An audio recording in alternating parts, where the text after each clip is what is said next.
신고를 받고 출동한 경찰에 의해 사망한 한인 여성 총격 현장이 오늘 공개됐습니다. 유가족 측은 당시 신고는 앰뷸런스를 부른 것이었다며 경찰의 대응을 비난했습니다. 뉴욕 일원에서 비 피해가 속출하고 있습니다. 오늘 밤과 내일은 강한 바람과 함께 많은 양의 비가 내릴 것으로 보여 주의가 당부됩니다. 시신 190구를 매장하거나 화장하지 않고 방치해 부패하게 만든 장례식장 업자가 유족들에게 9억 5,600만 달러를 배상해야 한다는 법원 판결이 나왔습니다. 현대자동차가 차량 견인, 보조장치 결함을 제대로 수리하지 않아 고객들에게 피해를 입혔다는 이유로 집단 소송을 당했습니다. 불법 마사지 사업장에 대한 대대적인 단속으로 50대 한인 남성과 직원 등 11명이 체포됐습니다. 이상은 오늘의 주요 뉴스입니다. 시청자 여러분 안녕하십니까? KBN 뉴스입니다. 신고를 받고 출동한 경찰에 의해 사망한 한인 여성 총격 현장이 오늘 공개됐습니다. 유가족 측은 당시 신고는 경찰을 부른 것이 아니라 단지 병원에 가기 위해 앰뷸런스를 부른 것이었다며 경찰의 대응을 비난했습니다. 김태희 기자가 보도합니다. 뉴저지 포트리에 위치한 아파트, 메인스트릿과 리버로드가 만나는 코너에 위치한 이곳이 지난달 28일 신고를 받고 출동한 경찰의 총격에 의해 한인 여성이 사망한 곳입니다. 유가족의 법률 대리인은 오늘 사건 현장을 공개했습니다. 7층에 위치한 아파트 출입문은 심하게 훼손된 상태입니다. 당시 출동한 경찰이 수차례 발로 차 문을 부순 것입니다. 아파트 문이 열리면 바로 앞에 5갤런 생수통이 있습니다. 당초 3개가 있었지만 하나는 총격 당시 훼손돼 지금은 2개만 남겨져 있습니다. 생수통 바로 옆이 빅토리아 씨가 총격을 받고 쓰러진 곳입니다. 문이 열리자마자 바로 총격을 당한 것입니다. 그래서 이걸 갖다 들고서 자기 자신을 보호하려고 했던 거예요, 경찰로부터. 그래서 근데 이제 문이 탁 열렸잖아요, 그렇죠? 그러면 문이 탁 열렸으면 이게 위로 한 게 아니고 이렇게 됐잖아요.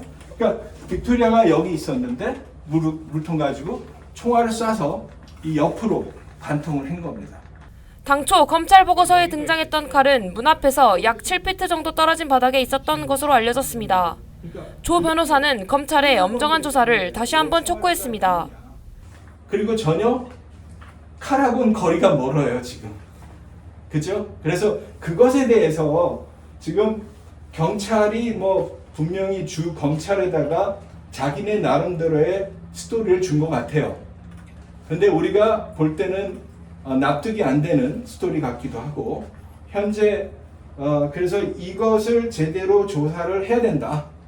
7층 복도 엘리베이터 앞 벽에는 주먹에 의해 부서진 흔적도 있습니다. 이웃 주민의 증언에 의하면 경찰이 총격 후 돌아가는 과정에서 자책하는 듯 벽을 가격하는 것으로 보입니다.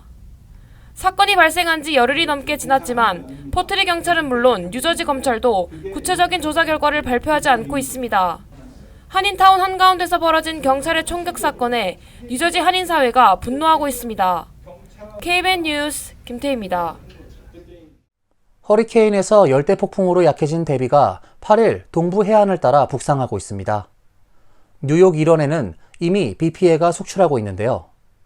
내일은 강한 바람과 함께 많은 양의 비가 내릴 것으로 보여 주의가 당부됩니다. 지난 6일 밤부터 쏟아진 폭우로 인해 뉴욕 일원에 폭우 피해가 속출하고 있습니다.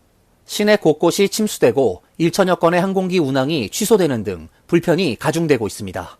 뉴욕시 재난관리국에 따르면 6일 오후 11시께 퀸즈 크로스 아일랜드 파크웨이 일부 구간이 침수되면서 차량에 타고 있던 6명이 고립됐다 구조됐습니다. 또 메이저 디건 익스프레스웨이, 크로스 브롱스 익스프레스웨이 등에도 차량이 침수돼 버려져 있다는 신고가 130건 이상 접수됐습니다. 하늘길도 막혀 JFK, 라과디아, 뉴악 공항에서 1370건의 항공기 운항이 취소됐고 970건 이상의 운항이 지연됐습니다. 기상청은 브롱스 5.38인치, 맨해튼 2.49인치, 브루클린 2.1인치의 비가 내렸으며 뉴저지 버겐 카운티에도 5.5인치의 많은 비가 내렸다고 밝혔습니다. 폭풍 대비가 북상하면서 오늘 밤부터 내일 뉴욕과 뉴저지 지역에 많은 양의 비가 내릴 것으로 예보돼 각별한 주의가 당부됩니다. 동부 해안 지역은 1에서 3인치, 내륙 지역은 3에서 4인치의 비가 추가로 내릴 것으로 보입니다. 강풍 피해도 예상됩니다. 시속 50마일 이상의 강풍이 불 것으로 보여 나무가 쓰러지고 이로 인한 정전 피해도 예상됩니다. 폭풍 대비는 토요일 아침 일찍 동부 해안으로 빠져나갈 것으로 보입니다. 민주당 대선 주자인 카멀라 해리스 부통령이 전국 단위 여론조사에서 공화당 도널드 트럼프 후보를 2주 연속 앞선 것으로 나타났습니다. 이코노미스트와 여론조사업체 유고부가 어제 발표한 조사 결과 오는 11월 대선에서 누구에게 투표할지 묻는 말에 응답자 45%가 해리스 부통령을 지목했습니다. 트럼프 후보를 지목한 응답자는 43%였습니다. 지난주 발표된 같은 조사에서는 응답자 46%가 해리스 부통령에게, 44%는 트럼프 후보에게 투표할 계획이라고 응답했습니다. 2주 연속 해리스 부통령이 앞섰습니다. 해리스 부통령과 트럼프 후보 외에 로버트 F. 케네디 후보 등 제3자도 포함한 조사였습니다. 이번 조사에서 케네디 후보에게 투표할 계획이라는 응답이 2%로 해리스 부통령과 트럼프 후보 간 격차와 유사합니다. 조사에는 해리스 부통령과 트럼프 후보 중 누구를 대통령으로 더 선호하는지 양자택일을 요구하는 질문도 있었습니다. 해리스 부통령을 선호한다는 응답이 49%, 트럼프 후보를 선호한다는 응답이 44%였습니다. 같은 조사에서 해리스 부통령에 대한 호감도는 46%로 나타났습니다. 트럼프 후보의 호감도는 41%였습니다. 트럼프 후보에 대한 비호감도는 56%로 바이든 대통령 58%보다는 낮지만 해리스 부통령 49%보다는 높았습니다. 바이든 대통령 국정 지지율은 39%로 나타났습니다. 캐시 호컬 뉴욕 주지사가 1965년 투표권법 제정 59주년을 맞아 투표 접근성을 강화하고 유권자들이 더 쉽게 투표할 수 있도록 하는 패키지 법안에 서명했습니다. 캐시 호컬 뉴욕 주지사가 서명한 패키지 법안에는 선거일까지 만 18세가 되는 사전 등록 유권자가 부재자, 조기 우편 투표용지를 신청할 수 있도록 허용하고 투표용지에 표시되는 후보자 순서에 대한 기준을 마련하는 법안, 뉴욕주 변호사들도 포함되도록 투표 참관인 자격을 확대하는 법안, 주 선거법이 연방 선거인수 개혁법에 규정된 요건을 준수하도록 의무화하는 법안 등이 포함됐습니다. 뉴욕 주민들의 투표권을 강화하고 투표용지에 대한 접근성을 확대하기 위한 조치입니다. 호컬 주지사는 이 법안들은 민주주의를 지키기 위한 노력이라며 모든 뉴욕 주민은 목소리를 낼 기회를 가질 자격이 있다고 밝혔습니다. 앞서 지난 2022년 호컬 주지사는 존 루이스 유권자 권리법을 제정해 유권자들의 투표 참여를 가로막는 장벽을 없앴으며 뉴욕 주민들의 유권자 등록 기간 확대 법안을 제정해 유권자 등록 마감일을 선거일 10일 전으로 변경했습니다. 또 지난해 9월 호컬 주지사는 우편 사전투표 시스템을 구축하는 법안에 서명해 주민들이 우편으로 조기 투표할 수 있는 절차를 마련했습니다. 시신 190구를 매장하거나 화장하지 않고 방치해 부패하게 만든 장례식장 업자가 유족들에게 9억 5,600만 달러를 배상해야 한다는 법원 판결이 나왔습니다. 장례식장은 웹사이트를 통해 친환경 장례를 치른다고 홍보했지만 실제는 시신을 그냥 방치한 것으로 드러났습니다. 콜로라도 지방법원의 르넷 웨너 판사는 장례 서비스 제공을 대가로 돈을 받은 뒤 시신을 제대로 처리하지 않은 리턴 투 네이처 장례식장 업주 캐리 홀포드와 존 홀포드 부부에게 총 9억 5,600만 달러의 배상금을 지급하라고 판결했습니다. 이에 따라 집단 소송에 참여한 각 가족은 700만 달러 이상의 배상금을 받을 자격이 주어졌습니다. 하지만 장례식장 업자 홀포드 부부는 이 소송에 전혀 응하지 않았으며 수년간 심한 재정적 어려움을 겪어온 탓에 피해자들에게 이 배상금을 실제로 지급할 가능성은 작다고 이들의 변호사는 전했습니다. 다만 홀포드 부부는 지난해 콜로라도 수사국에 체포돼 사기 혐의로 기소된 상태여서 형사처벌을 받게 될 것으로 예상됩니다. 지난해 10월 콜로라도주 프레몬트 카운티에서는 리턴 투 네이처 장례식장 일대에서 심한 악취가 난다는 주민들의 신고가 접수돼 수사당국이 현장에 출동해 조사한 결과 이 장례식장 내부에서 총 190구의 시신이 발견됐으며 시신들은 심하게 부패한 상태였습니다. 이 장례식장을 운영한 홀포드 부부는 웹사이트 등에 친환경 장례를 치른다고 홍보해 피해 유족들로부터 총 13만 달러를 받았으나 실제로는 시신을 그냥 방치한 것으로 드러났습니다. 미국에서 장례식장 운영과 관련해 가장 느슨한 규정을 두고 있던 콜로라도주는 이 사건 이후 업계에 대한 규제를 전보다 강화하는 법안을 마련했습니다. 현대차가 스마트폰 애플리케이션을 통해 운전자의 운전 습관 등 개인 정보를 팔아넘긴 의혹으로 집단 소송을 당한 데 이어 이번에는 차량 견인 보조장치 결함을 제대로 수리하지 않아 고객들에게 피해를 입혔다는 이유로 다시 한번 집단 소송에 휩싸였습니다. 텍사스에서 현대 팰리세이즈를 구입했던 메릴랜드 거주 여성과 미주리에서 같은 차량을 샀던 남성은 이 차량의 차량 견인 연결 장치에서 화재가 발생할 수 있다는 결함이 발견됐음에도 현대차가 적절한 수리와 보상을 하지 않아 텍사스주와 미주리주의 해당 차량 소유주들이 피해를 입었다며 지난달 30일 연방법원 캘리포니아주 센트럴지법에 집단소송 소장을 제출했습니다. 원고 측을 대리한 오렌지 카운티 소재 랩버그 로펌에 따르면 현대차는 5,000파운드 중량의 물체를 견인할 수 있는 최고 수준의 차량이라는 점을 내세워 2019년부터 2020에서 2023년형 팰리세이즈 모델을 판매하기 시작했습니다. 원고들은 트레일러나 피싱 보트 등을 견인할 목적으로 475에서 750달러 상당의 토우 히치와 견인된 차량의 방향 표시 등과 브레이크 등 역할을 하는 데 필요한 와이어링 하니스 모듈을 옵션으로 구입했습니다. 현대차는 2022년 8월 토우 히치에 먼지나 습기가 차면 전기 회로에 문제가 발생, 화재가 발생할 수 있다는 전국 고속도로 안전국의 지적을 인정하고 팰리세이즈 차량을 대상으로 리콜 조치를 취했습니다. 원고 측은 소장에서 현대 딜러들이 일단 퓨즈를 절단하는 임시 조치를 취했지만 방향 표시 등과 브레이크 등이 작동하지 않아 팰리세이즈의 견인 장치가 쓸모없게 됐고 자신들이 팰리세이즈를 구입한 목적이 없어졌다고 주장했습니다. 또 2023년 5월 현대차는 차량 견인 보조 장치를 영구적으로 수리할 수 있다고 발표했으나 막상 딜러들은 차량 소유주들에게 이를 대체할 부품이 없다고 대응했을 뿐이라고 원고 측은 밝혔습니다. 연방법원에 배심원 재판을 요청한 원고 측은 현대차가 차량 견인 보조장치 수리에 실패한 것은 명시적 혹은 내재적 보증 계약을 위반한 것이며 이에 따라 현대차가 부당 이익을 취했다며 피해 보상을 요구했습니다. 50세 이상에게 권장되고 있는 대상포진 백신이 치매 발병 가능성을 낮출 수 있다는 연구 결과가 나왔습니다. 필라델피아에서 열린 알츠하이머 협회 국제 컨퍼런스에서 발표된 제약회사 GSK가 지원한 연구에 따르면 미 전역 수십만 명의 건강 기록을 조사한 결과 대상포진 백신을 맞은 사람들은 대조군에 비해 백신 접종 후 5년 동안 치매 진단을 받을 확률이 20% 낮은 것으로 나타났습니다. 지난주 영국의 연구자들은 6년 동안 수십만 명의 의료 기록을 조사한 연구를 네이처 메디신에 발표했는데 그 결과 대상포진 백신을 맞은 사람들은 다른 질병에 대한 백신을 맞은 사람들에 비해 치매에 걸릴 가능성이 23에서 27% 낮다는 결과가 도출됐습니다.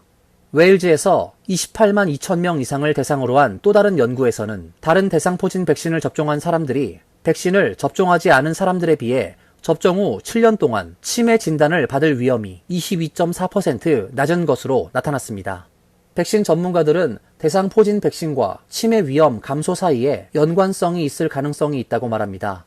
헤르페스 감염이 치매 발병에 영향을 미칠 수 있으며 대상포진 백신은 수두를 유발하는 헤르페스 바이러스의 재활성화를 극적으로 감소시키는 것으로 나타났기 때문입니다. CDC에 따르면 제약회사 GSK 싱글릭스 백신은 면역체계가 건강한 50에서 69세의 대상포진 예방에 97% 효과가 있는 것으로 알려져 있습니다. GSK는 대상포진 백신과 치매 예방 사이에 실제로 관계가 있는지 확인하기 위해 더 많은 연구를 진행하고 있다고 밝혔습니다. 불법 마사지 사업장에 대한 대대적인 단속으로 50대 한인 남성과 직원 등 11명이 체포됐습니다. 현지 언론 보도에 따르면 플로리다주 콜리어 카운티 셰리프국에 따르면 지난달 30일 네이플스 지역에서 대대적인 불법 마사지 팔러 및 불법 마사지 행위 단속을 펼쳐 50대 한인 남성 김모 씨를 포함해 11명의 마사지 팔러 업주와 직원들이 체포됐습니다. 콜리어 카운티 셰리프국은 이들이 소유하거나 일해온 10곳의 마사지 업소도 적발했습니다. 셰리프국은 이번 작전을 플로리다주의 새로운 HB197 법안 시행의 일환으로 불법 마사지 업소를 단속하고 범죄 행위에 대한 책임을 묻으며 인신매매를 퇴치하는 것을 목표로 했다고 밝혔습니다. HB197 법안은 마사지 치료사 또는 시설의 직원이 미성년자와의 성관계, 매춘, 납치 또는 불법 구금을 포함한 불법 범죄로 체포된 경우 주에서 마사지 치료사와 마사지 시설의 면허를 정지하도록 규정하고 있습니다. 또 마사지 업소들이 의무적으로 고객 기록을 보관하고 반드시 고객들의 신원을 확인하도록 하고 있습니다. 이번에 체포된 한인 남성 등 11명은 고객 명단과 고객 신원 확인 서류를 당국에 제출하지 못한 것으로 알려졌습니다. 이어서 간추린 소식입니다. 국무부는 오늘자 연방 관보를 통해 북한 여행 금지 조치를 다음 달 1일자로 1년 연장한다고 밝혔습니다. 따라서 국가 안보에 필요한 특별한 경우가 아닌 경우 미국 여권 소지자가 북한을 방문하거나 경유하는 일이 금지됩니다. 다만 국무부 영사국에 따르면 전문 기자나 언론인, 국제적십자위원회, 긴급한 인도주의적 고려에 따라 정당화될 수 있는 여행 등 미국 국익에 부합한다고 판단되는 방문은 특별 승인을 통해 가능합니다. 국무부는 미국인들이 체포되거나 장기 구금될 수 있는 심각한 위험이 지속된다고 판단했다며 이는 미국인들의 신체적 안전에 즉각적 위험을 초래한다고 설명했습니다.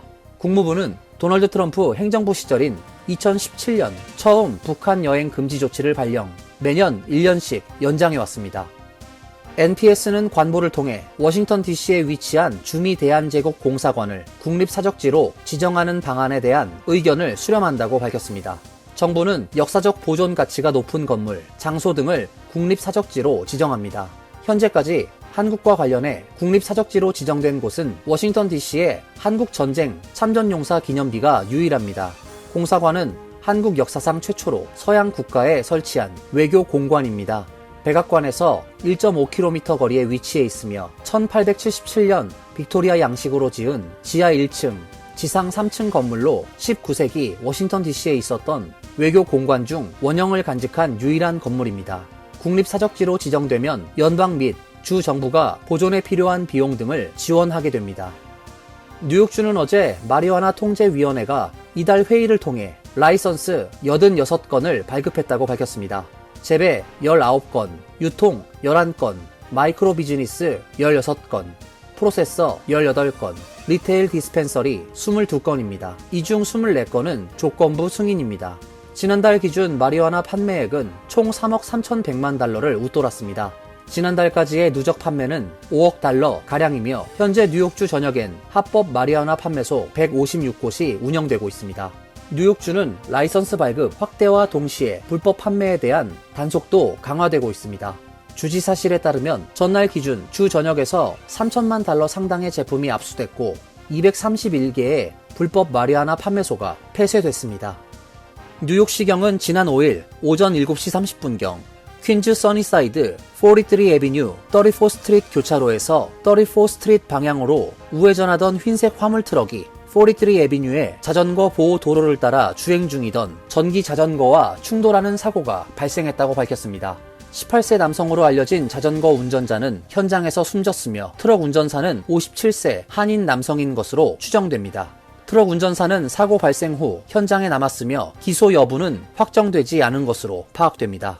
비영리단체 교통대안에 따르면 이번에 사망한 자전거 운전자는 올해 교통사고로 사망한 14번째 자전거 운전자입니다. 환율과 증권 소식입니다.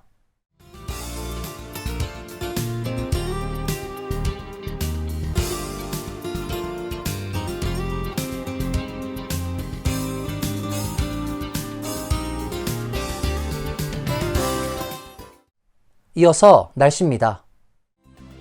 내일은 폭풍 대비의 영향으로 강풍과 함께 많은 양의 비가 내리겠습니다.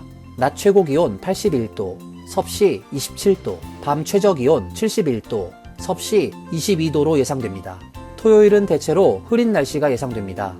일요일은 맑은 가운데 가끔 구름이 끼겠습니다. 이상으로 KBN 뉴스를 마칩니다. KBN과 함께 즐거운 시간 되시길 바랍니다. 동부 최대 한인방송 KBN이 제작하는 KBN 뉴스는 웹사이트 mykbn.com 그리고 유튜브와 페이스북에서 다시 보실 수 있습니다. 좋아요, 구독, 알림 설정은 뉴스 제작에 큰 도움이 됩니다.